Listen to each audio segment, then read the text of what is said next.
Yunus, ne anlatıyor bu video bize? Kafa buluyor abi ya adamlar.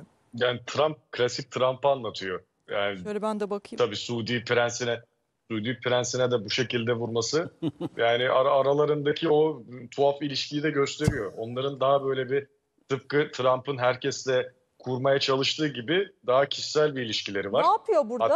Hatta, Ben çok yakından baktığım için Ben anlayamadım. seni pataklarım Yunus. istersen. Ne böyle omzuna mı? Ahbap çavuş ilişkisi, yani espri yapıyor. Hatta daha ilginç bir görüntü de vardır. Oval Ofis'te bu hep bahsettik ya, Özay Omzuna Bey de vuruyor. bahsetti. Çok ciddi para aldı Selman'dan bu silah satışlarını yaparak. Trump Evet, şöyle evet. göstermişti. İşte elinde bir pankartla şöyle gösteriyordu. Hani diyordu bak bütün bunları satın aldın derken Selman da kendini görmemek için zor tutuyordu orada.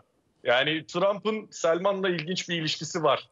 Yani o kraliyet Birbirlerinden ailesi belli ki- kim böyle dokunabiliyor mesela? Nasıl bir video bu? Değil mi? Böyle çat diye omzuna mı vuruyor burada? Benim bildiğim kraliyet ailesine dokunmak yasak zaten. O da ilginç bir Fulya, tarafı. Yani burada- Suudi Arabistan'da o kraliyet ailesine dokunamıyorsun. Trump'ın da yaptığı ilginç yani. Hani çok böyle diplomatik bir hareket değil. Cemal Kaşıkçı cinayetinden sonra bu Salman'ın çok tek başına kaldığı dönemlerden bir tanesinde aslında o yani vurma hikayesinde destek de var.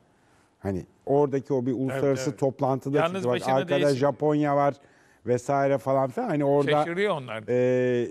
bir taraftan da desteğini vermiş oluyor. Çünkü Trump için önemli olan şey para. Kazandı. Ne kadarlık silah sattı, petrol fiyatı konusunda, üretim konusunda OPEC Plus'ta Rusya ile yakınlaşmasını engelleme çabası. Trump bir şirket yönetir gibi yönettiği için Amerika Birleşik Devletleri'ni. O sattığı silaha bakar, işte alır eline kılıç dansı yapar. Ha, bu arada en ağır hakaretleri ettiği de ülkedir Trump'ın. Yani Trump'ın Suudi Arabistan için kullandığı cümleler çok ağır cümlelerdir ama oraya çok şey... Özel bir sizin Tamam. o kılıç dansı falan yapıldığı gün bahsettiğiniz fotoğraf bu mu? Bu değil, günden yok. mi? Bu değil. Bu Bu küre. Suudi şeyi İbrahim başka. anlaşmaları bu. Bu başka hikaye. Hayır değil.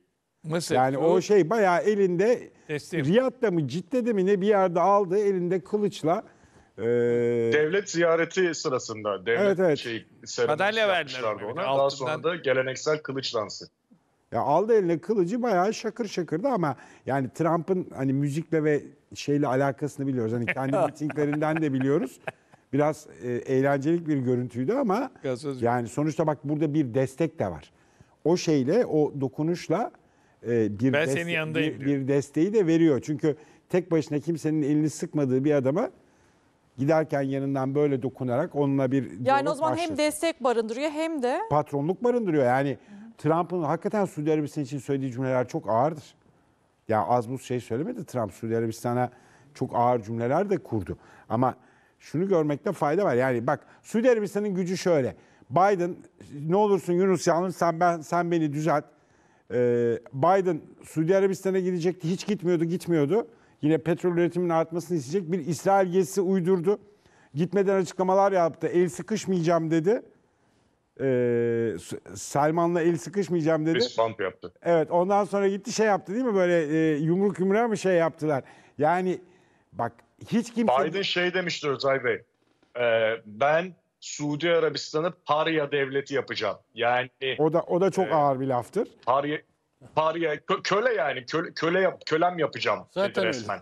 Kaşıkçı olaylarından sonra hani demokrasiye önem vereceğim, Trump gibi diktatörlere, bu tür krallara yanaşmayacağım diye tepeden sallarken üst perdeden gitti ondan sonra. Sonra gitti Suudi Arabistan'a bir de tokalaştı. şöyle elini sıkmayacağım dedi. Covid sonrası dönem Gitti böyle şöyle yaptı. İşte karşılıklı yani şu yumruk. iki şey evet şöyle yaptı. Olaf Scholz Almanya Başbakanı 19'unda gelecek Türkiye'ye, Almanya ile ilgili iyi cümleler kurabilecek bir moddayım bu ara ama yani işte sahip olduğu enerjinin gücü. evet. Sahip olduğu petrolün, doğalgazın, enerjinin gücü. Olaf Scholz koşa koşa gitti. Selman'la görüştü ve işte bütün ambargolar vesaireler kalktı Suudi Arabistan. Peki Trump- bu videoya başka bir yorumu olan var mı? Ta ne dersin bu video için? Trump'ın 2018 yılında yaptığı bir açıklama var. O aklıma geldi. Şimdi de baktım. Videoyu değerlendirerekten alayım. Ya burada uyuma bak ben buradan geçiyorum gibi bir de üsttencil de bir tavır var.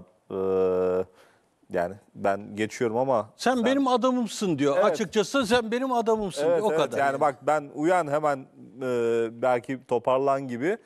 2018 yılında kullandığı ifadeler çok şey.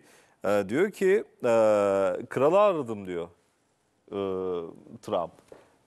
Mississippi'de yaptığı mitingde. Ona dedim ki hey Selman sen çok zengin olabilirsin ama Amerika'nın desteği olmaksızın 2 hafta bile iktidarda kalamazsın. Dolayısıyla Aynen öyle. bize ödeme yapmak zorundasın dedim. Evet, evet. Onları yola getirmesini ben iyi bilirim sözleri aklıma geliyor. Bu da Ta işte onun- ağır dediğim hani edilmeyecek laflar dediğim oydu yani. Ben yoksam 2 hafta bile dayanamazsın. Bir de şey boyutu da var tabii yani Evet. Suudi Arabistan'da Suudi ailesinin herhangi bir ferdine hatta onların malikanelerine çalışan bir hizmetliye bile dokunmanın cezası daha gün yüzü göremezsiniz yani. Peki Ama Mesut Amerika Hocam, evet. askeri Şimdi Amerika fotoğraf- buradaki Bu resim fotoğraftan çok önemli. sonra ne oldu? Şimdi bu aslında Orta Doğu'da her şeyin değiştiren resim.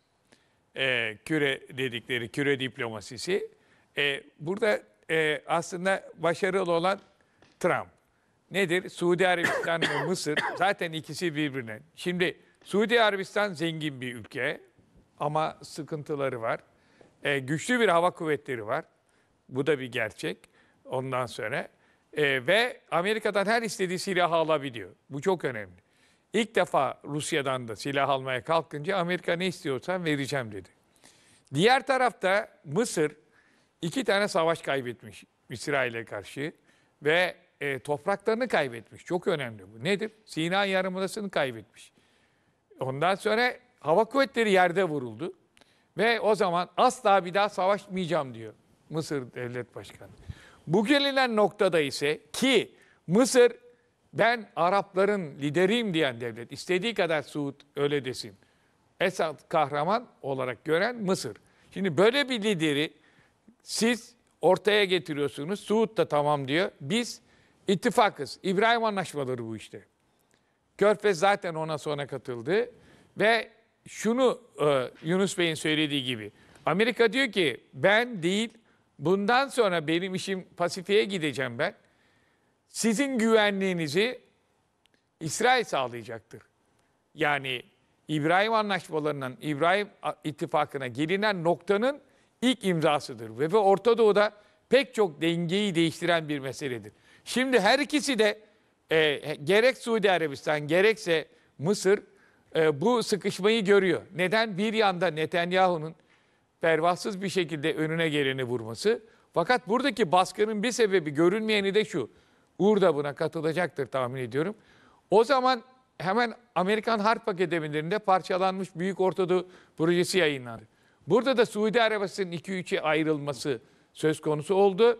Sizin söylediğiniz bırakın şeyi oradan İpek yolunun geçmesi petrol bölgeleri dahi bölündü.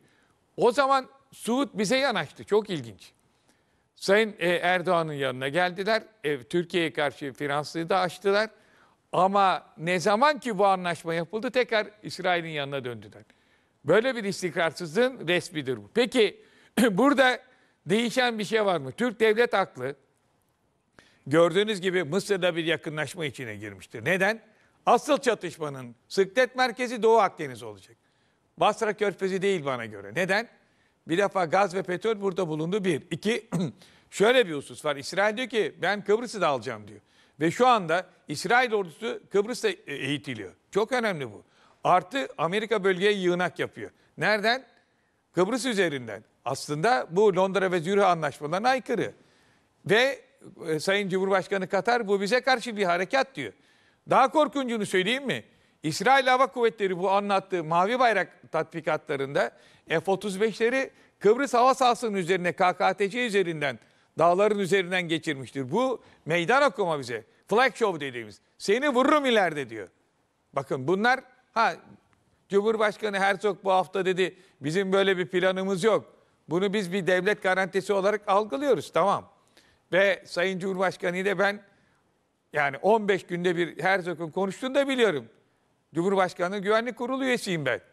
Ama bugün gelinen noktada Türkiye'nin endişelerini arttıran bir duruma karşı Türk devlet aklı bir şekilde Mısır'la çok önemli bir yakınlaşma içerisindedir.